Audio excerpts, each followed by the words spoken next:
Hey everyone, Steve here with Phantom History. Thanks so much for checking us out on YouTube, and if you enjoy our content, make sure you subscribe. Enjoy this episode. Before enjoying this episode about haunted asylums, I wanted to remind you that you can hear the full interview with both of these guests by becoming a supporter through Patreon. You will also gain access to other bonus content as each new episode is released. Thanks for considering the support, and enjoy this episode.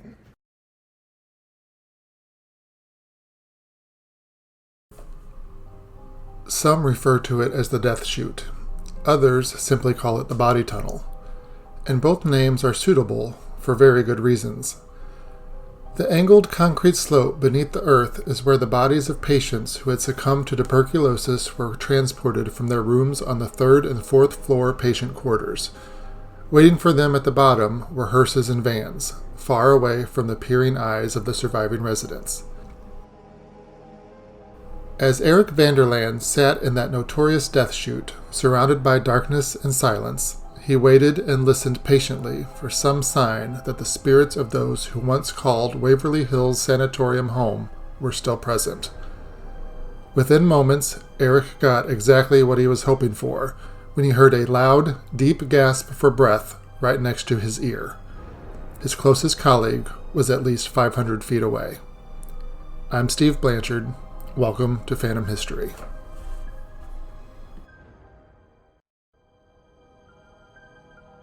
Sanatoriums are notoriously haunted by what many believe are the tortured souls of the one-time patients who suffered so dramatically at the hands of others.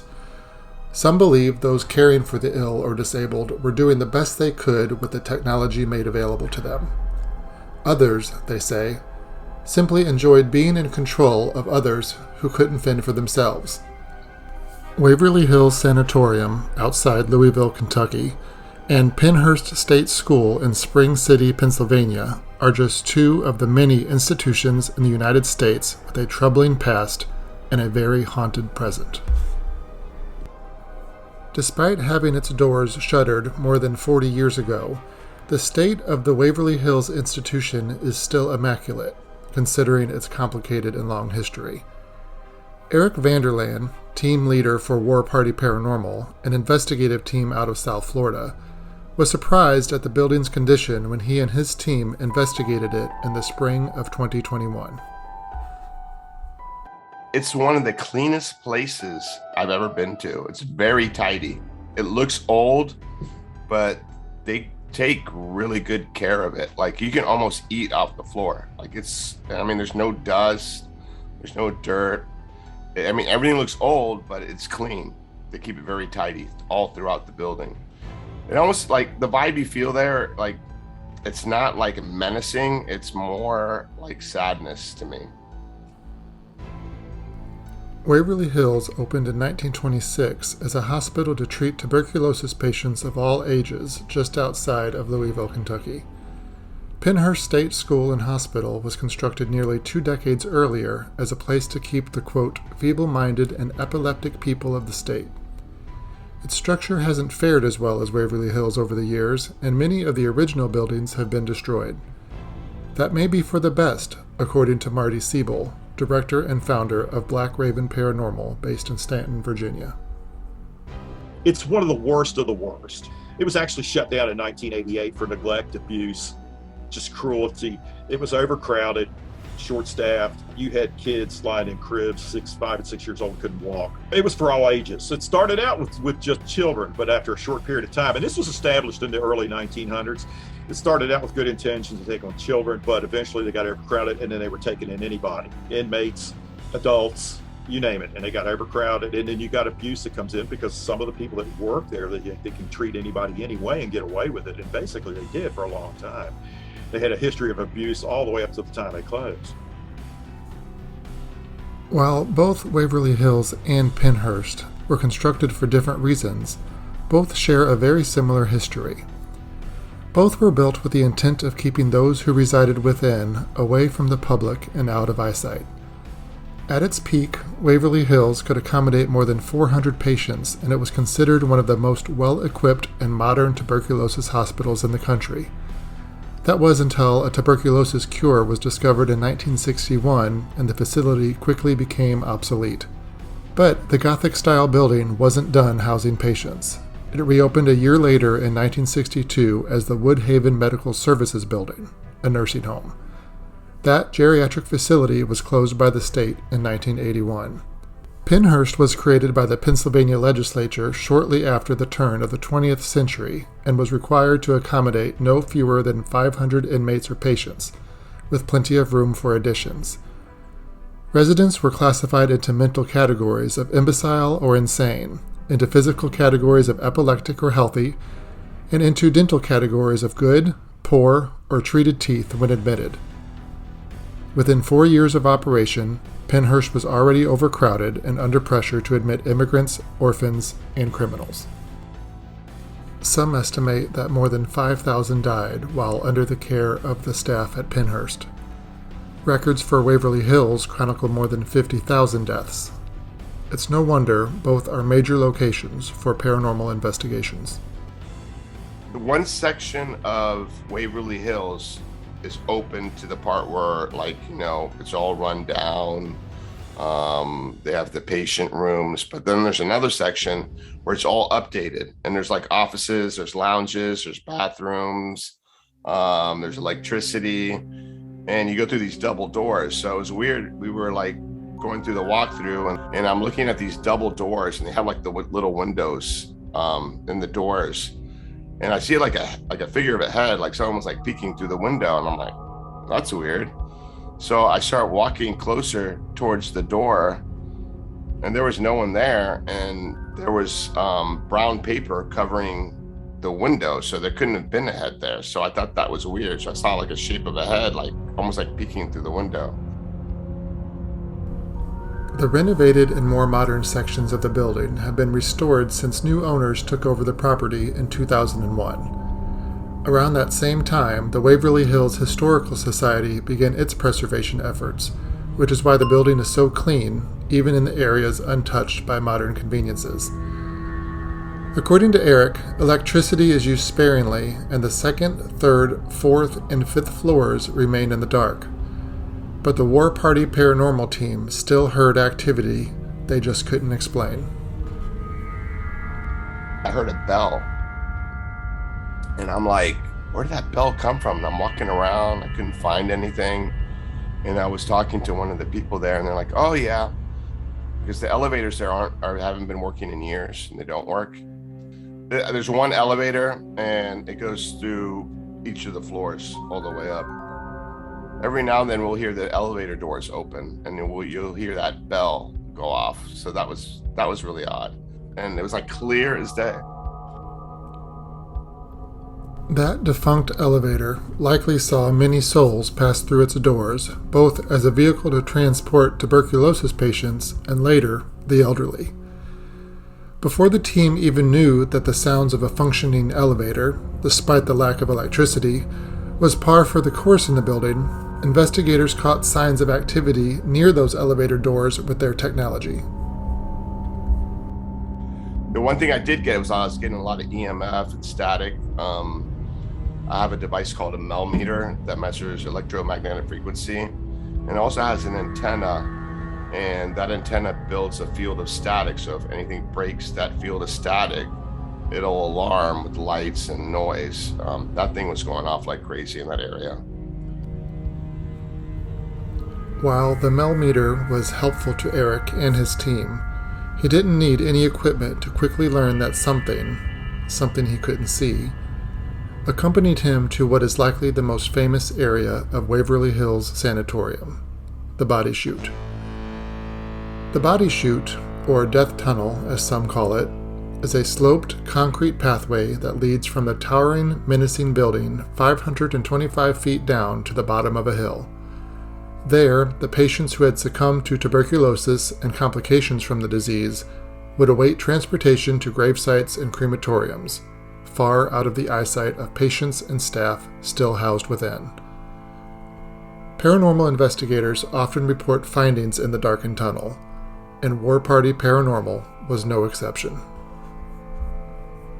Disembodied voice, we were getting EVPs, someone breathing in my ear. I mean, I got to spend time in the death tunnel with me and my partner, alone with nobody in there. He was all the way on the bottom, and I was like halfway towards the top. And at one point, we were just sitting there, just quiet, trying to see if we could, hear anything, try to feel out the vibe. I was hearing things like live, like disembodied voices. I had someone breathe in my ear, and I'm sitting there by myself. So like, that's pretty amazing. That's probably like the only disembodied voice I got there. And I haven't experienced too many disembodied voices during my investigation, but it was pretty freaky. And we just got some EVPs where we were asking questions correlating to like times there, and we were getting intelligent responses. I remember the one that stuck out in my head was I asked, "What are you still doing here?" And the response I got was, "I'm looking for my mother." Sadly, children were a large part of the clientele at Waverly Hills Sanatorium, and death records show children as young as 1 month old died from tuberculosis while at the facility. Children played a big part in the history of Pennhurst Asylum as well, and Marty and his team from Virginia caught plenty of evidence that some of those children, and some of the other occupants, just might still be present. We were in the basement, her and I, this one investigator working, and we're in an area of children's room, and it's just the two of us on that floor, because the way I ran the investigation, 2 people per floor. So we're down there alone, and we're in this room, it's children's room, and she's sitting on the floor, and I'm standing, and we're doing an audio session. And I've got a video camera over on a trigger object. I brought a voice-activated dial down there, so where if you do, not voice-active, but a touch-activated, where if you get close, you touch this dial, it triggers it, and it goes off, and so I put a video camera on it. And her and I are over from it, and we're standing there, or I'm standing there, she's sitting, and we're doing an audio session. And you know the little rubber balls, super balls you can get out of a gum machine? I kid you not, one comes bouncing right between us and stops, like right between us, and I'm just looking, like, where the hell did that come from? That ball seemed to be a direct form of communication, Marty believes, and it could possibly be the only way that particular spirit could make itself known. Those who resided at Pennhurst, remember, were not communicative in life and had physical and mental disadvantages. Could it be possible that those same disabilities followed these former residents beyond the veil? The evidence caught by Black Raven Paranormal seems to point to that very sad truth. The investigators heard voices and noises in real time, and, upon further review after their stay at Pennhurst, they picked up a few very clear phrases. One in particular stands out to Marty. We did get some really good EVPs that I didn't hear in real time, and one was of a woman saying, "All I want is send them home." It's a very clear whisper. Other voices, both recorded and heard in real time, were much less clear at Pennhurst. It was almost like someone couldn't really communicate. You'd hear like a, ah, ah, ah. I had a medium with me at the time, and she said she was picking up on, she says they're not really interactive. They're just kind of rocking and just doing their thing. And we got a lot of those recorded, almost like you'd hear a female or a child, and like, huh, huh, huh. Just a grunt or kind of a whine or sigh or something like that. Now, when we did get home, and of course, I like to get on the audio and evaluate it right away. I'll go someplace quiet and listen to everything. We did get some really good EVPs that I didn't hear in real time. What is it, exactly, that makes places like Waverly Hills Sanatorium in Kentucky and Pennhurst Asylum in Pennsylvania so haunted?